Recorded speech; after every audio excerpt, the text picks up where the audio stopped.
तो आप कब से हैं राजनीति में? मैं राजनीति में स्टूडेंट लाइफ से हूँ, क्योंकि मैं अपनी यूनिवर्सिटी में प्रेसिडेंट था ट्वाइस। और जिस साल में यूनिवर्सिटी छोड़ रहा था तभी मुझे चरण सिंह जी ने बुलाया, और चरण सिंह जी के तब 30 MLAs छोड़ गए थे। किस साल की बात है? ये दैट इज़ 1973। तो उन्होंने कहा सतपाल देखो बेईमान, मैंने पार्टी बनाई थी किसानों की, मुझे छोड़ दिया। मेरा हाथ पकड़ के उन्होंने बड़ा इमोशनल होकर कहा कि तुम इस पार्टी को संभालो, किसानों की पार्टी है, और किसी से बात मत करो। अभी जाके मेरी मीटिंग है शाम को 5 बजे जिम खाना में, उससे पहले अनाउंस कर दो तुम मेरे साथ हो, और किसी से मत मशवरा। जैसे उन्होंने कहा था वैसे ही किया, और नेक्स्ट डे आ गया कि मैं उनके साथ हूँ। उन्होंने सारी पार्टी मुझे सौंप दी, जनरल सेक्रेटरी बना दिया। उसके बाद उन्होंने MLA लड़ाया, तो मैं 26 साल की उम्र में 74 में MLA हो गया। फिर राज्यसभा का मेंबर हुआ, 2 बार लोकसभा का हुआ, मिनिस्टर हुआ, और अब गवर्नर हुआ। तो तब से लड़ाई झगड़ा कुछ ना कुछ चलता रहता है। बट होल टाइम पॉलिटिक्स में आ गया, फिर प्रैक्टिस वगैरह नहीं कर पाया। तो कैसे थे वो चरण सिंह? चरण सिंह जी वो अच्छे थे। तो उनकी दिक्कत क्या थी कि उनको किसी भी तरह प्राइम मिनिस्टर बनने का एक सपना देखते थे वो। हाँ। तो उसमें उन्होंने इधर उधर किया, और वो कल्चर्ड, ईमानदार, बहुत स्वीट आदमी थे। बट ये मतलब हमारे जो पॉलिटिशियंस है, काफ़ी लोगों को ये हो जाती है कि बस बनना ही बनना है। हाँ, मतलब सब कुछ कॉम्प्रोमाइज करके बनना है। मैं आपको कह रहा हूँ, आपकी पूरी जो स्ट्रेंथ है जो किसी के पास नहीं है, वो ये है कि मुझे कुछ नहीं चाहिए। इससे सामने वाले सब खलास हो जाते हैं। बट ये होता क्यों है कि मतलब इतनी मतलब इम्पेशंस हो जाती है कि बस हर हालत में ही, मतलब काफ़ी पॉलिटिशियंस ऐसे होते हैं। आज़ादी के फ़ौरन बाद तो राजनीति एक तरह से कर्तव्य था, और लोग करते थे उसको उस तरह। फिर ये प्रोफेशन हो गया, और अब ये बिजनेस हो गया है। आप जम्मू कश्मीर में जब थे जी, मतलब बड़ा कॉम्प्लिकेटेड टाइम था, बहुत कॉम्प्लिकेटेड। उसके बारे में आपकी क्या राय है? क्या मेरी ये राय है कि जम्मू कश्मीर को आप ज़बरदस्ती या फौज से ठीक नहीं रख सकते हैं। वहाँ के लोगों को जीत के आप कुछ भी कर सकते हैं, और वहाँ के लोग एमिएबल हैं। ऐसा नहीं कि इम्पॉसिबल है। मैंने तो देखा, मैंने उनको अपने साथ किया। आपने अंदर से डिटेल से देखा, सोल्यूशन वहाँ किस बेसिस पे आएगा? इमीडिएटली तो उनकी स्टेटहुड वापस करना चाहिए। उनको इतना 370 नहीं चुभा जितनी स्टेटहुड लेकर यूनियन टेरिटरी बनाना चुभा। और यूनियन टेरिटरी इन्होंने किस लिए बनाया, जो मुझे लगता है, मुझे नहीं बताई वो बात। इनको ये अंदाज़ा था कि पुलिस रिवोल्ट कर जाएगी, जबकि ऐसा नहीं था। पुलिस इतनी फेथफुली रही भारत सरकार के साथ कि ईद का महीना था, एक सिपाही ने छुट्टी भी नहीं मांगी, वहीं लाइन में रहे। तो एक तो स्टेटहुड, और उनका प्रॉमिस भी है अमित शाह का हाउस में, उसको इमीडिएटली वापस करना चाहिए, और फिर इलेक्शन करा देने चाहिए। बट जब मैं जम्मू गया, ये जम्मू के लोगों को भी ये लगता है कि हमारा मतलब स्टेटहुड ले लिया। हाँ, उससे तो वो भी खुश नहीं है। सबसे ज़्यादा वही चीज़ चुभी है। तो ये मतलब कर क्यों नहीं रहे इसको? पता नहीं, मेरी बात हुई, मैंने कहा वापस कराइए, तो बोला कह दिया होगा, क्या जरूरी है वापस कराना, चल तो रहा है सब ठीक। कहाँ ठीक चला, सारी इंसर्जेंसी वापस आ गई है, टेररिस्ट एक्टिव हो गए। अब तो काफ़ी घटनाएं हो रही हैं। अब तो जगह जगह हो रही हैं। राजौरी में रोज़ होता है, ऊपर कश्मीर वैली में रोज़ कुछ ना कुछ होता है।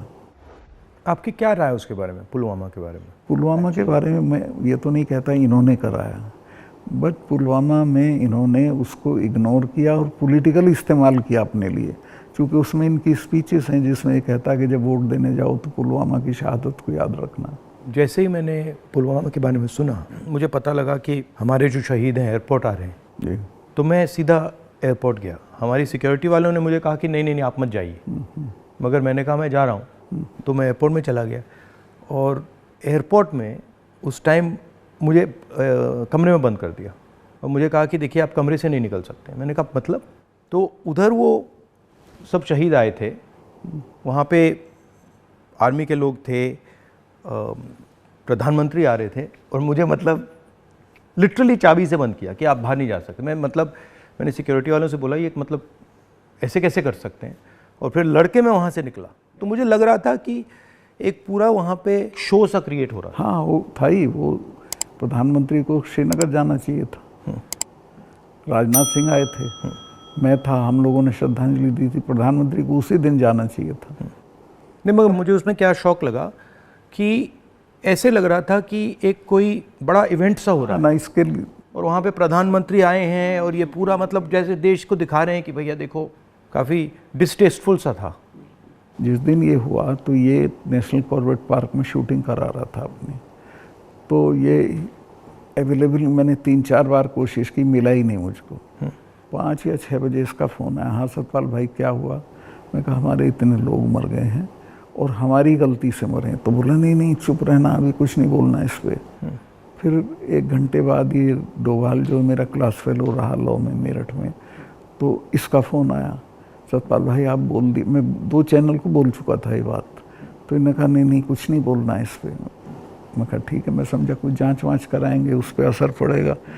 कुछ भी नहीं। तीसरे दिन इनका आ गया कि ये पुलवामा की शहादत को याद रखो और अब हम बालाकोट करेंगे, ये करेंगे, वो करेंगे। और अभी तक उसमें कुछ नहीं हुआ? कुछ नहीं, करना भी नहीं है इसको। पुलवामा के शहीद जिस तरह हुए थे इसलिए हुए कि उन्होंने 5 एयरक्राफ्ट मांगे थे। अगर वो मेरे से मांग लेते तो मैं इमीडिएटली कर देता। मैं तो वहाँ स्टूडेंट्स जब जम्मू में फंस जाते थे बर्फ में, उनको एयरक्राफ्ट से, क्योंकि दिल्ली में एयरक्राफ्ट इमीडिएटली मिलता है किराए पे। 4 महीने तक एप्लीकेशन उनकी पड़ी रही होम मिनिस्ट्री में, और 4 महीने बाद वो खारिज कर दी कि नहीं देंगे।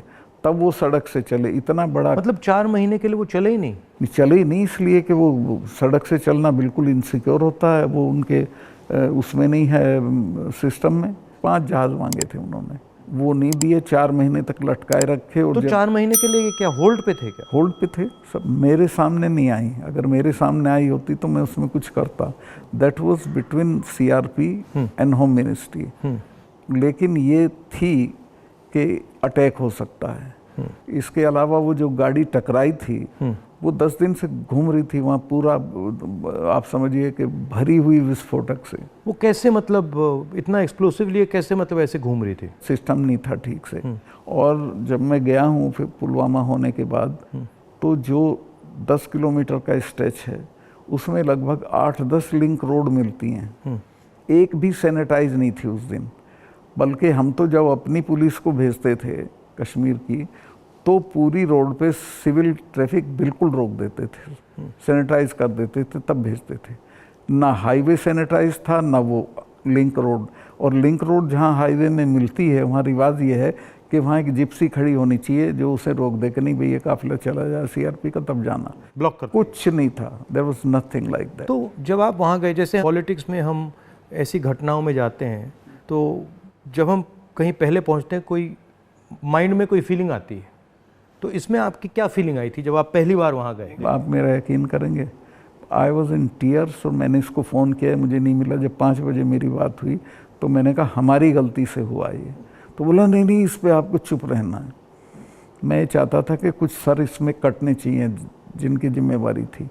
कुछ भी नहीं, किसी का नहीं, कुछ नहीं हुआ। उसको इलेक्शन के लिए यूज़ करना चाहते थे कि ये पाकिस्तान ने किया, हमारे जवान मारे और अब हम हराएंगे। भारत जोड़ो यात्रा में हम वहीं से निकले, एक्चुअली साइट से निकले, पुलवामा से। तो मुझे ये लग रहा था कि जो आपने बोला कि ऐसी जगह पे, स्ट्रेटेजिक जगह पे इतना एक्सप्लोसिव कहाँ से आ गया, कैसे आया, वो मेरे दिमाग में क्वेश्चन था। सारा पाकिस्तान से आया था, बट इतना 600-300 किलो। हाँ, ये बॉर्डर तो हमारा पोरस है, और ये इतना एक्सप्लोसिव इंडिजिनसली प्रोक्योर करते तो वो बात फैल जाती। ये 10-12 क्विंटल तो आया हुआ था, उसमें से ये गाड़ी पूरी भरी थी एक्सप्लोसिव से। और बताया मुझे जब मैं गया कि साहब ये तो 10-12 दिन से घूम रही थी गाड़ी। जो गाड़ी चला रहा था उसका भी, मालिक का, दोनों का टेररिस्ट रिकॉर्ड था। दोनों कई बार गिरफ्तार हो लिए थे, फिर छूट गए थे, फिर गिरफ्तार हुए थे, फिर छूट गए थे। अच्छा, तो उन पर कोई निगाह नहीं थी इंटेलिजेंस एजेंसीज की। यहाँ मीडिया में, मतलब मैं देख रहा था, यहाँ पे इतना बड़ा कास्ट सेंसस का मुद्दा है, बट अब आजकल बस इजराइल कास्ट सेंसस को नहीं दिखा। मतलब जो, चाहे वो अदानी हो, चाहे वो कास्ट सेंसस हो, जो ज़रूरी बातें हैं उसका कुछ नहीं होगा, मगर इजराइल हो, बॉलीवुड हो, क्रिकेट हो, उस पर चलते जाएंगे। अदानी तो आपने इसके चिपका दिया, वो तो छूटेगा नहीं। गांव-गांव चला गया अदानी का, और लोग ये कहते हैं अदानी के यहाँ इसी का रुपया है। हाँ, वो 20,000 का आपने उठाया था, 20,000 को इतना बड़ा इन्वेस्टमेंट कहाँ से आएगा? कल ही एक स्टोरी आई है कि ये कोयले के प्राइस इन्फ्लेट कर रहा है। वहाँ से इंडोनेशिया से कोयला नाव में जाता है और यहाँ पहुँचते उसकी प्राइस इन्फ्लेट हो जाती है, और फिर लोगों को बिजली के लिए ज़्यादा रेट देना पड़ता है, मगर वो भी मीडिया ने कहीं नहीं उठाया। मुझे खबर ये दी गई कि जिस दिन मैं ये करण थापर का इंटरव्यू किया, इन्होंने बुला के सब चैनल्स को कहा कि खबरदार कोई रिपोर्टिंग नहीं होगी, और अतीक अहमद का केस हो गया और उसको 10 दिन तक हेडलाइन। जब मैंने वो देखा, मैंने अपनी बहन से कहा कि ये जो आपने पुलवामा की बात की है, इसके कारण ये किया गया है, हाँ, टोटल डिस्ट्रैक्ट करने के लिए। मैंने नोटिस किया जब आपने पुलवामा की बात की तो ये सब डर गए थे, लेकिन अतीक अहमद ने उसको 10 दिन तक खत्म कर दिया, ओवरशैडो कर दिया। बिल्कुल। भारत जोड़ो यात्रा में मुझे एक बात समझ आई कि कितना भी मीडिया पे कंट्रोल हो, अगर आदमी डायरेक्ट जनता के पास जाता है, हाँ, तो फिर कोई नहीं, तो नहीं चलता। जनता ओनली आंसर है, जनता के पास जाना। और अगर आप जनता के पास जाते हैं तो बहुत जल्दी जनता को बात समझ आ जाती है, वो टाइम नहीं लगता। नहीं, जनता तो अवेयर है देश में, ऐसा नहीं उन्हें मालूम नहीं है, बट उन पे कोई प्लेटफॉर्म नहीं है, कहाँ कहें, किसको कहें। उनके रिप्रेजेंटेटिव भी ऐसे ही गए गुजरे हैं सब। पहले मैंने पार्लियामेंट में स्पीच दी कास्ट सेंसस के बारे में। जब मैं इसकी रिसर्च कर रहा था, मैंने देखा कि हमारे सब इंस्टीट्यूशंस में, चाहे वो मीडिया हो, ब्यूरोक्रेसी हो, जो ओबीसी वर्ग है, जो दलित वर्ग है, जो ट्राइबल वर्ग है, उनका कोई रिप्रेजेंटेशन नहीं है। मतलब आप बिलीव नहीं कर सकते, मीडिया में चाहे आप सबसे बड़े मीडिया हाउसेस देख लीजिए या सारे जो एंकर्स हैं, सारे रिपोर्टर्स देख लीजिए, इसमें एक ओबीसी नहीं है, एक दलित नहीं है, एक ट्राइबल नहीं है। इसके बारे में आपकी क्या राय है? नहीं, मैं तो चूँकि लोहियाइट रहा हूँ, तो लोहिया ने एक बार कहा था कि मुझे कमेटी बनानी थी गोवा की आज़ादी की, तो मैं जब भी कमेटी बनाऊँ उसमें 48% अपर कास्ट आ जाते थे, नाम मांगूं तो भी वही आते थे। तो ये सिस्टम बन गया यहाँ का। इसको चेंज करने का आपकी राय क्या है? एक तो इसको कंपलसरी करना पड़ेगा, भाई इतने % हो, जैसे नौकरियों में हो गया उस तरह से, और दूसरे उन वर्गों में थोड़ा चेतना बढ़ानी पड़ेगी, भाई तुम इन पेशों में आओ। बट इसमें इंटरेस्टिंग बात यह है कि जो स्थिति है एक्चुअली इंस्टीट्यूशनल स्ट्रक्चर में हिंदुस्तान में, उसके डिटेल्स ओबीसी वर्ग को भी नहीं मालूम, दलित वर्ग को भी नहीं मालूम। आपने थोड़ा, मतलब मैंने तो थोड़ा सा छुआ है, बट एक्चुअली किसी को नहीं मालूम। पता ही नहीं है, सही कह रहे हैं। क्यों? क्योंकि पूरा जो इन्फॉर्मेशन का सिस्टम है उसमें कोई ओबीसी नहीं है, कोई दलित नहीं, कोई ट्राइबल, वो भी उन्हीं के हाथ में है। तो एक प्रकार से लाउड स्पीकर ऑन कर देते हैं और इतना लाउड करते हैं कि कोई कुछ बोल नहीं सकता है। जैसे आपने पुलवामा की बात की, कास्ट सेंसस की बात की, अदानी की बात की, बस loudspeaker, Modi ji loudspeaker on कर देते हैं और जितना चिल्लाना चाहो चिल्लाओ, कुछ नहीं होता।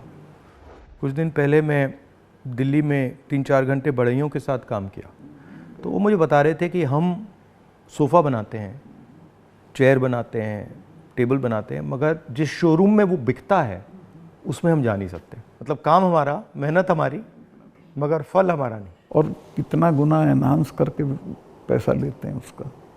इनको तो कुछ मिलता नहीं गरीबों को। ये बहुत ही एक्सप्लॉयटेटिव सिस्टम है। तो अगर आप जीएसटी देखें, जीएसटी भी इनडायरेक्ट टैक्स है, उसमें छोटे व्यापारी, किसान, मजदूर वो टैक्स भरते हैं। डिमोनेटाइजेशन भी उनके खिलाफ हथियार था। किसान आंदोलन में तो आपने काफ़ी कमेंट किया है, वो भी मतलब उनके घर में से पैसे निकालने का तरीका था। नहीं, वो तो इनका मैं बताता हूँ, अगर आप नहीं हटाओगे इस बार तो खेती को तो ये पूरी तरह खत्म, मतलब किसान छोड़ के भाग जाएगा और ये कॉरपोरेट को दे देंगे। इनका ये इरादा है।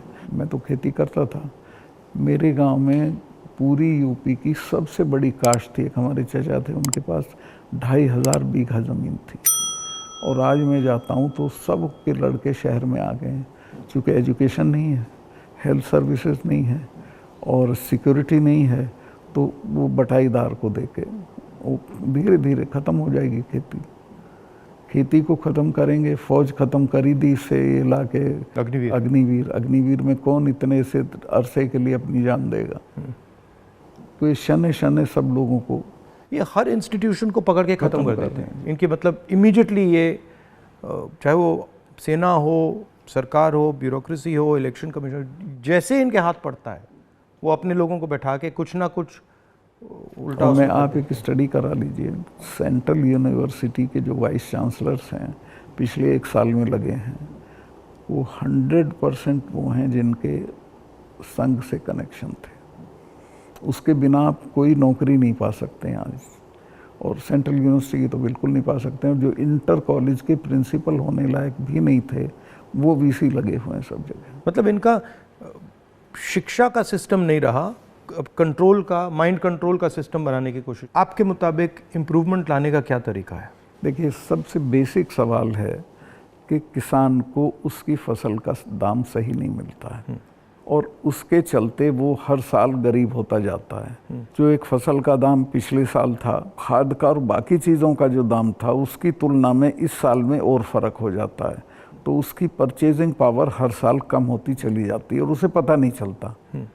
ही डजंट नो कि मैं गरीब हो रहा हूँ, लेकिन वो गरीब हो जाता है क्योंकि उसके जितना एक मन गेहूं में पिछले साल खाद खरीद सकता था, इस साल नहीं खरीद सकता, इस साल ज़्यादा गेहूं देना पड़ेगा। तो वो जो उसकी परचेजिंग पावर कम होती है उसको एहसास ही नहीं है, पता भी नहीं चलता है। तो वो तो मैंने देखा जब पब्लिक मीटिंग्स में बताते तो कहते हैं हमें तो पता ही नहीं था ये। मैं कहा भाई तुम्हें पता ही नहीं, तुम गरीब हो रहे हो। तो उन्हें सुन के बुरा लगता है। फिर मैं समझाता हूँ, बताओ पिछले साल इतने गन्ने में कितना सामान खरीदते थे, इस साल कितना खरीदते हो। तो सबसे पहले है कि जो पैरिटी ये है एमएसपी, इसको लागू करना चाहिए। एमएसपी में ये नहीं कि सरकार सारी फसलों का एमएसपी दे, लेकिन एमएसपी करने से बाज़ार गिरेगा नहीं। और एमएसपी है इसलिए कि बाज़ार एक ख़ास जो आपने दाम तय किया उससे नीचे गिरेगा तो सरकार इंटरवीन करेगी। और ये पंडित जी के ज़माने से जो नागपुर सम्मेलन में जवाहरलाल जी ने कराया था ये कि हम इंटरवीन करेंगे और ख़रीद लेंगे। तो एमएसपी का लागू होना बहुत ज़रूरी है। और एमएसपी पे इन्होंने किसानों से धोखा किया। जब किसान कानून वापस लिए तो कहा था हम एमएसपी करेंगे, और आज तक नहीं किया। वो क्यों नहीं किया? क्योंकि अडानी ने बड़े बड़े गोदाम बना दिए, फसलें एक दाम पे खरीद ली, अगले साल उनके दाम बढ़ जाएंगे, वो बेचेगा। एमएसपी होगा तो किसान इनको सस्ते दाम पे नहीं देगा। तो एमएसपी का होना सबसे ज़्यादा ज़रूरी है। फिर जो उसके लिए आप खाद, बिजली, पानी जो भी सरकार देती है उसके दामों पे कंट्रोल करना पड़ेगा, वो बेतहाशा ना हो, ताकि वो जो मैंने बताया जो फ़र्क रहता है खरीद बेच का वो ना हो। जो आप कह रहे थे, ये जो अदानी जी हैं, इन्होंने पूरा जो स्टोरेज का इंफ्रास्ट्रक्चर है अपने हाथों में ले लिया है। इसका इफ़ेक्ट मैंने जम्मू कश्मीर में देखा, इसका इफ़ेक्ट हिमाचल में दिखता है, अलग अलग स्टेट्स में, हरियाणा, पंजाब में। हरियाणा में तो पानीपत में बड़े बड़े गोदाम बना दिए। तो पूरा मतलब इस जो स्टोरेज का इंफ्रास्ट्रक्चर ये कैप्चर कर लिया है। तो फिर जब भी ये प्राइसेस को मतलब ऊपर नीचे फाइन ट्यून करना चाहते हैं, कर देते हैं, तो ये किसानों को मतलब नुकसान, डायरेक्ट नुकसान पहुंचाते हैं। जब तक इनके खिलाफ हल्ला बोल नहीं होगा तब तक सुधरेंगे नहीं, या फिर सरकार बदल जाए। अभी तो इन्हें टोटल प्रोटेक्शन है। मगर मैंने देखा है कि जनरली सरकारों के पास जो किसान का जो स्टोरेज की कैपेबिलिटी होती है उसके बारे में सरकारें ज़्यादा नहीं सोचती हैं। वो ज़्यादा नहीं, बिल्कुल नहीं सोचती। आप नॉर्थ ईस्ट में भी थे? हाँ, मेघालय में। वो मुझे पनिशमेंट पोस्टिंग दी गई थी गोवा के बाद, क्योंकि गोवा में मैंने करप्शन के बारे में बहुत बोला था। लेकिन वो अच्छी गोवा से हटा दिया गया। हाँ, गोवा से हटा के नॉर्थ ईस्ट भेज दिया गया था। तो कश्मीर से हटाया, फिर गोवा से हटाया, फिर मतलब सब जगह 5 तबादले किए इन्होंने मेरे, जैसे सरकारी कर्मचारी के करते हैं। तो नॉर्थ ईस्ट बेटर था, वहाँ 12 ज़िले थे, गोवा में 2 ज़िले थे। और मेघालय बहुत अच्छी जगह है, कोई झगड़े टंटे की नहीं है, रिलैक्स लोग हैं जी। हाँ, रिलैक्स अच्छे लोग हैं। संगमा साहब का लड़का चीफ मिनिस्टर था, तो उससे बहुत बढ़िया रिलेशनशिप रही, कोई दिक्कत नहीं हुई मुझे। तो मणिपुर के बारे में क्या राय है आपकी? वहाँ मतलब पूरा फेल्योर है सरकार की। चीफ मिनिस्टर जा नहीं सकता, कुछ कर नहीं सकता, लेकिन उसको अभी तक हटा नहीं रहे हैं। ये जम्मू एंड कश्मीर का भी ऐसे ही प्रयोग करते हैं, पंजाब का भी ऐसे ही प्रयोग करते हैं, मणिपुर का भी ऐसे ही प्रयोग करते हैं। मैं गया मणिपुर में, वहाँ जो आप कह रहे हैं बिल्कुल सही है, वहाँ कोई कंट्रोल नहीं था। पूरी क्राउड निकल आई थी। आप ये कोई कंट्रोल ही नहीं था, मतलब बिल्कुल एक स्टेट बचा ही नहीं है, 2 स्टेट बन गए हैं, एक इस तरफ और दूसरा दूसरी तरफ। नॉर्थ ईस्ट सेटल्ड था, इन्होंने डिस्टर्ब कर दिया। सब जगह ये कुछ ना कुछ मतलब अपना करते रहते हैं। और 6 महीने की बात है, मैं लिख के दे रहा हूँ, बिल्कुल नहीं आएंगे पावर में। नहीं, एक्चुअली अगर ज़मीन पे जाएं तो बहुत नफ़रत है लोगों को, बहुत शदीद, पूछिए मत आप।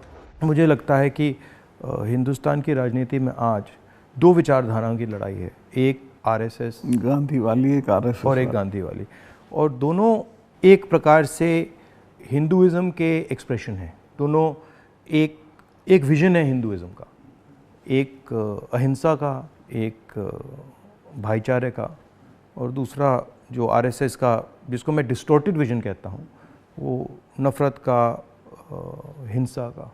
तो इस फाइट के बारे में आप क्या सोचते हैं? मेरा यही सोचना है कि हिंदुस्तान कंट्री के तौर पे तभी सरवाइव करेगा जब वो लिबरल हिंदुइज्म के रास्ते पे चलेगा, जो गांधी का विजन है। गांधी ने ऐसे ही नहीं कहा था, गांधी ने इस देश को जितना समझा था किसी ने नहीं समझा था। वो गांव-गांव गए थे, जगह जगह गए थे, और वो इस नतीजे पे पहुँचे थे कि नहीं, बाकी बातें बेकार हैं, ये ठीक है रास्ता। तो हिंदू का जो लिबरल हिंदू थॉट है वही रहेगा तो देश सरवाइव करेगा, वो टुकड़े टुकड़े हो जाएगा अदरवाइज। और ये कोई राजनीतिक बात नहीं है, मुल्क के अस्तित्व के लिए ज़रूरी है कि हम मिलजुल के रहें, एक दूसरे के साथ रहें, झगड़ा ना करें। नहीं, झगड़ा होगा तो मुल्क ही नहीं रहेगा ना। हाँ बिल्कुल, तो मुल्क का मतलब ही है कि मतलब भाईचारे से मिलजुल के रहें। जी, मिलजुल के लोग रह रहे हैं। तो आपका मतलब काफ़ी सालों से इस लड़ाई में आपका एक्सपीरियंस रहा है, और आप मतलब बहुत सालों से आरएसएस से लड़ रहे हैं। तो आपके मतलब सजेशंस, राय क्या है? मेरी राय ये है कि अपने लोगों में ये प्रचारित हो ठीक से गांधी का, कांग्रेस का जो विजन है कि ये हम क्यों इनसे डिफरेंट हैं, ये क्या चाहते हैं, वो क्यों आपके हक में नहीं है, ये पॉलिटिकल लोग भी नहीं बोलते हैं, उनको ये बोलना चाहिए। और जो आप कह रहे थे, जो क्रिस्टलाइजेशन होना चाहिए पॉलिटिकल लोगों की माइंड में कि भाई ये अब ये राजनीतिक लड़ाई नहीं है, अब ये आइडियोलॉजिकल लड़ाई है, वो क्रिस्टलाइजेशन इतना हो नहीं रहा है। वो नहीं हो रहा है। चूँकि देखिए, हिंदुस्तान का आदमी जो पॉलिटिक्स में एक्टिव है वो राजनीति तक और अपने तक एक्टिव है। वो एक तो पहले तो देश के बारे में उस तरह नहीं सोचता जैसे सोचना चाहिए, और वो जो ब्रॉडर इश्यूज हैं उन पे राय नहीं बनाता है, राय जाहिर नहीं करता है, उस पर खड़ा नहीं होता है। तो वो हम पॉलिटिकल लोगों को करना पड़ेगा। और इसमें यह भी है कि जो, जैसे मैंने कहा कि इंफॉर्मेशन का सिस्टम जो है आसानी से राय बनाने भी नहीं देता है, जो डिस्ट्रैक्ट करता रहता है। तो इंफॉर्मेशन का सिस्टम तो वन वे हो गया है, उसमें आपकी बात तो आएगी नहीं, जो दूसरी बात है वो आएगी। और लेकिन एक अच्छी चीज़ हुई है कि लोगों ने टीवी देखना बंद कर दिया, भरोसा चला गया है। इस वक्त हम लोगों की एक ही स्ट्रेंथ है, दैट इज सोशल मीडिया। हम लोगों की बात सोशल मीडिया से फैलती है। ये उसको भी रोकने के सिस्टम ढूंढ रहे हैं, कैसे रोका जाए, वो अभी नहीं हुआ है, लेकिन वो हमारी स्ट्रेंथ है। जो प्रिंटेड मीडिया है, इलेक्ट्रॉनिक है, इस सब को इन्होंने कंट्रोल कर दिया, वन साइडेड कर दिया। लेकिन अच्छी बात यह कि लोग भी उसको समझ गए हैं, तो इनकी बात को यकीन नहीं करते, वो कहते नहीं ये तो गड़बड़ है। आपने कहा कि सोशल मीडिया में मतलब हमारा थोड़ा सा असर है, बट मेरे अकाउंट्स को तो पूरा सप्रेस किया जाता है, जैसे चाहे वो मेरी यूट्यूब हो, फेसबुक हो। नहीं, आपके होगा, पर आपके समर्थन में जो लोग करते हैं वो उसे नहीं रोक सकते। मगर जो वही है आपकी स्ट्रेंथ। जो सेंट्रल मेरा अकाउंट है उसको तो पक्का रोकते, मेरा यूट्यूब अकाउंट को तो पूरा दबा रखते। मेरा भी कुछ नहीं है, कहीं कुछ नहीं आता है, लेकिन जो हम लोगों के पक्ष में बात बोलते हैं वो फैलती है। मैंने देखा है कि जब भी सरकार पे कोई प्रेशर आता है, जैसे अगर कास्ट सेंसस की बात हो, अदानी की बात हो, एमएसपी की बात हो, किसानों की बात हो, तो ये कोई ना कोई गिमिक निकाल देते हैं। और अभी मैंने देखा कि जब मैंने पार्लियामेंट में अदानी की स्पीच दी तो सबसे पहले टीवी ऑफ कर दिया, उसके बाद मुझे पार्लियामेंट से निकाल दिया, और फिर स्पेशल सेशन की बात हुई, उसके बाद स्पेशल सेशन के अंदर भारत या इंडिया का डिस्कशन की बात हुई, और फिर एंड में विमेंस बिल की बात हुई, और विमेंस बिल भी वैसा कि वो 10 साल में आएगा, आज नहीं आएगा नहीं कभी। तो ये इनका ये तरीका जो है, चाहे वो पुलवामा हो, विमेंस बिल हो, डिस्ट्रैक्ट करने का इनका बहुत इफेक्टिव तरीका है। 2-3 चीज़ें हैं प्रधानमंत्री की। एक तो ये किसी भी चीज़ को वो बना देता है इवेंट, छोटी छोटी चीज़ का, और उसका अपने पक्ष में इस्तेमाल कर लेते हैं। वीमेंस बिल का भी इसने यही किया, औरतों को कुछ मिल नहीं रहा है और एहसास ये करा दिया, पता नहीं कितना बड़ा काम कर दिया। हाँ हाँ, मतलब शो बहुत ग्रैंड शो होता है। जैसे वो पार्लियामेंट की बिल्डिंग, नई बिल्डिंग में जा रहे थे तो कॉन्स्टिट्यूशन को हाथ में पकड़ के पूरा मतलब ड्रामा। नई बिल्डिंग वाला इसकी कोई ज़रूरत नहीं थी, पर उनको पत्थर लगवाना था कि मैंने बनवाई थी एक पार्लियामेंट। लेकिन वो हर चीज़ को उसी तरह से बहुत मैग्लोनियक की तरह करते हैं। जैसे पुराना हाउस है, उसमें अगर आप एक्सपेंशन करना चाहते हैं तो सेंट्रल हॉल में आप लोकसभा डाल दीजिए, लोकसभा में आप राज्यसभा डाल दीजिए, हो गया काम। मतलब सेंट्रल हॉल में मतलब वो बिल्डिंग तो उसकी अगर केयर हो भी कई सौ साल चलेगी। हाँ, तो बिल्कुल। और अगर आपको सेंट्रल हॉल चाहिए तो एनेक्सी में सेंट्रल हॉल कर देते। बिल्कुल। तो प्रॉब्लम ही नहीं थी, बट प्रॉब्लम क्रिएट करके, शो करके पूरा मतलब, पर इससे देश को काफ़ी नुकसान होता है। क्योंकि नुकसान होता है, लेकिन एक अच्छी चीज़ ये है कि लोग इसको समझ रहे हैं। लोग ना समझें तो दिक्कत है, लोग हर चीज़ समझ रहे हैं।